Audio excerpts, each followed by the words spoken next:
mas sulit yung ano mo, yung investment mo dun sa page. Alaga, yung mga baboy natin, mas mataas siya dun sa Ako po si Victor Solomon, isang negosyante farmer at may-ari ng isang hog farm dito sa Pilar, Sorsogon. Almost 1 year na po ako gumagamit ng Mega Hog Pigs. Di ba sa pig farming, ang kailangan gusto ng mga farmers, yung you get the most value for your money. Yung Mega, yung performance niya almost on par dito sa sa mga premium pigs.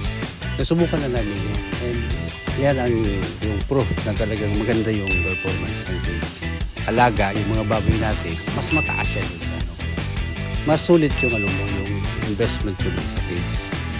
Kasi di ba sa farming, dapat yung breed mo maganda, yung pag-aalaga mo maganda. Tapos yung feeds mo, so nutrition, dyan papasok yung Mega. There was a time nung unang gamit ko nito, nawala yung supply. Sa baboy kasi, pagka mag-starter ka hanggang grower, meron siyang gradual change. Iwas stress sa baboy, tapos yung scouring, may iwasan.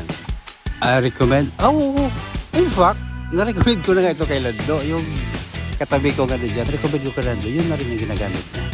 Kasi, for the same reason na, yung value for money. Of course, definitely recommend.